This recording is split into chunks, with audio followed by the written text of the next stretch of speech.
네, 오늘도 말씀 묵상의 자리로 나오신 우리 귀한 성도님들을 주님의 이름으로 환영하고 축복합니다.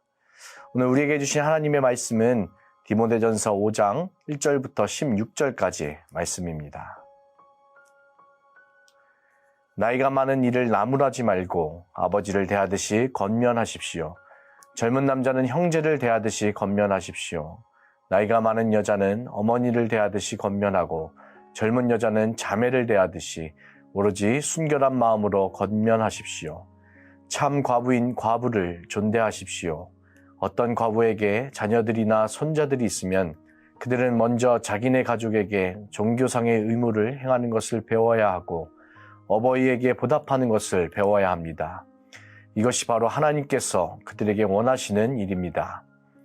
참 과부로서 의지할 데가 없는 이는 하나님께 소망을 두고 밤낮으로 끊임없이 간구와 기도를 드립니다. 향락에 빠져서 사는 과부는 살아있으나 죽은 것입니다. 그들에게 이런 것을 명령하여 그들이 비난받는 일이 없도록 하십시오. 누구든지 자기 친척, 특히 가족을 돌보지 않으면 그는 벌써 믿음을 저버린 사람이요 믿지 않는 사람보다 더 나쁜 사람입니다. 과부로 명부에 올릴 이는 60살이 덜 되어서는 안 되고 한 남편의 아내였던 사람이라야 합니다.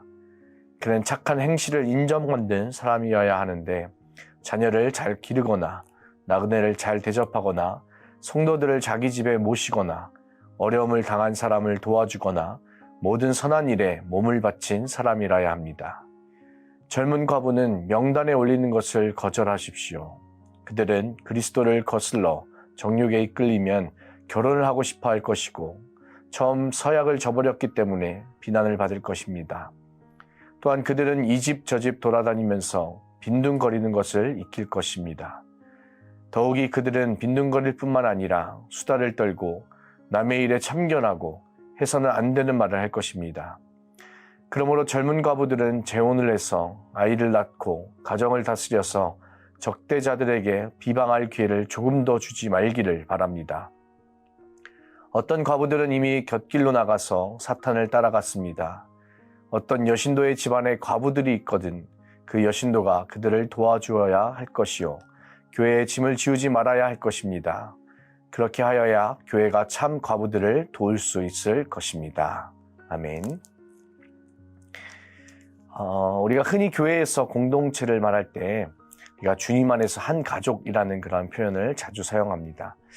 우리 교회 표어도 교회 같은 가정, 또 가정 같은 교회인 것처럼 교회 같은 가정도 중요하지만 가정 같은 교회, 교회가 가정같이 되는 것이 참 중요합니다. 사도 바울은 영적 지도자인 디모데에게 오늘 말씀을 통해서 교회 안에서 연령과 또 성별에 따라서 성도들을 어떻게 대할 것인지 또 특별히 과부와 같이 연약한 자들을 어떻게 대하고 돌보아야 할지를 구체적으로 권면하고 있습니다. 세상의 조직과 또 교회 안의 공동체가 완전하게 다른 점이 있죠. 세상의 조직은 영적이지 않습니다. 하지만 교회 공동체는 영적인 조직입니다. 그래서 오늘 본문은 교회 공동체가 세상의 조직과는 다른 영적 가족으로서 살아가야 할 정체성과 질서에 대해서 말을 하고 있습니다. 오늘 이 말씀을 통해서 교회가 무엇을 지켜야 하고 또 성도가 어떤 책임을 감당해야 하는지 그 교회의 질서에 대해서 우리가 함께 묵상하고자 합니다. 먼저 오늘 본문 1절을 보면 나이가 많은 이를 나무라지 말고 또 아버지를 대하듯이 권면하십시오. 또 젊은 남자는 형제를 대하듯이 권면하십시오 라고 말씀하고 있어요. 사도 바울은 나이가 연소한 그 영적 지도자인 디모데에게 목회적 권위를 행사할 때 있어서 명령적이거나 억압적으로 하지 말라고 권면을 하고 있습니다. 가정에서 아버지와 어머니를 대하듯이 또 형제를 대하듯이 온유하고 존경을 담아서 대하라고 말씀하죠. 군대를 다녀오신 분들은 공감하실 것 같은데요. 마치 군대에서 이제 막 임관한 소위가 20년도 더 넘은 주임 원사에게 계급이 더 높다고 해서 명령적으로 권위를 행사한다고 하면 그에게 그 권위도 생기지 않을 뿐더러 그래서는 안 될 일이죠. 교회도 마찬가지로 만약에 저와 같은 젊은 목사가 부서사역을 하면서 성도님들을 대할 때 명령적이거나 또 억압적으로 대한다고 생각한다면 그것은 보기 좋은 모습은 아니겠죠. 목회적 권위는 이렇게 억압하고 명령한다고 해서 생기는 것이 아닙니다. 교회는 회사처럼 권위적인 구조가 아니기 때문에 교회는 가족적 질서와 사랑으로 대하는 공동체이기 때문에 다른 구조로서 또 다르게 대해야 된다는 것을 오늘 말씀을 통해서 보여주고 있습니다. 아버지처럼 또 형제처럼 자매처럼 대하라는 말씀은 이 관계의 질서가 사랑 안에서 서로를 존경하는 그런 관계가 되어야 한다고 말씀합니다.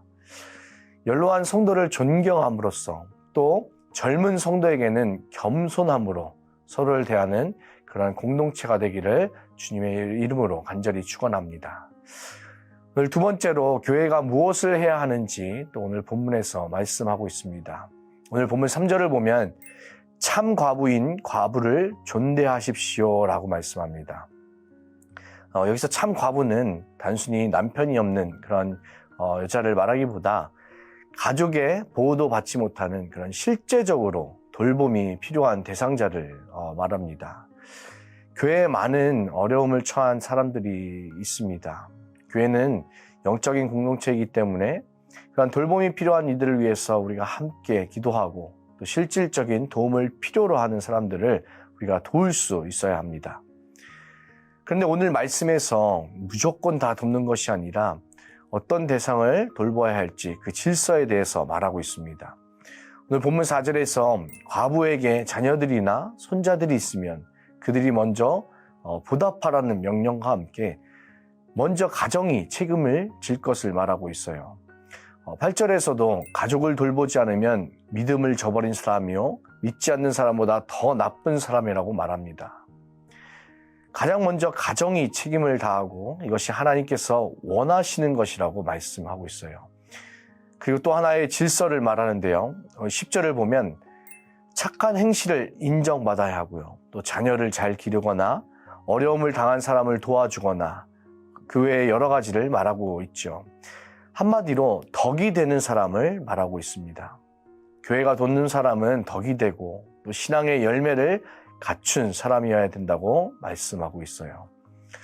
이러한 질서 안에서 정말 도움을 구할 데도 없고 또 의지할 데가 전혀 없는 사람들을 교회가 돌봐야 하는 것이죠.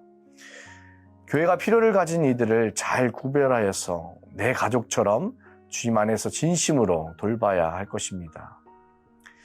오늘 마지막으로 다루고 있는 질서는 삶의 절제에 대한 질서입니다.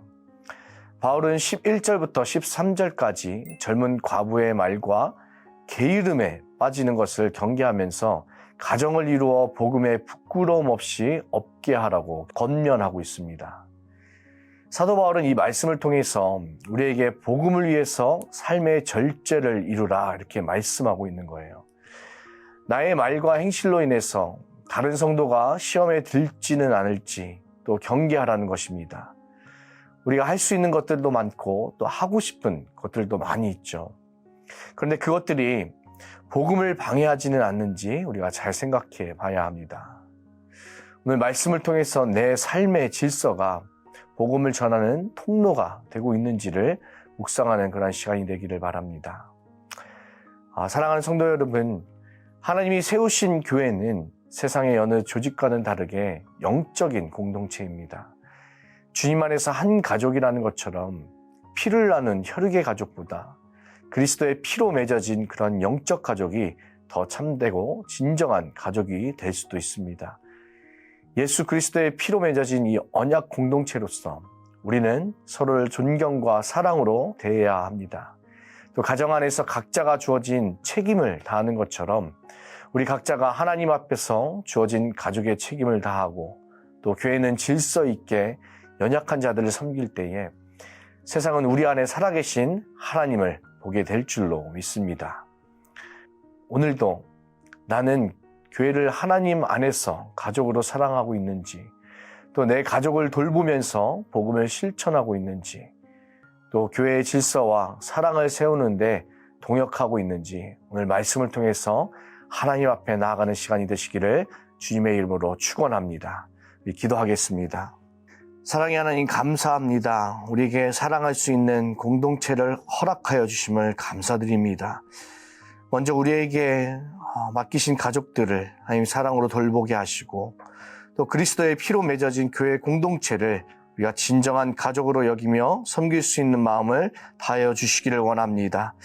하나님 아버지, 우리의 삶의 질서를 우리가 바로 세우게 하셔서 주님의 복음이 전해지는 통로로 사용하게 하여 주시옵소서. 연약한 자를 돌보며 우리가 그들을 위해서 함께 기도하는 공동체가 될 수 있도록 주님 은혜 더하여 주시옵소서. 감사드리며 이 모든 말씀 우리 주 예수 그리스도의 이름으로 기도드립니다. 아멘.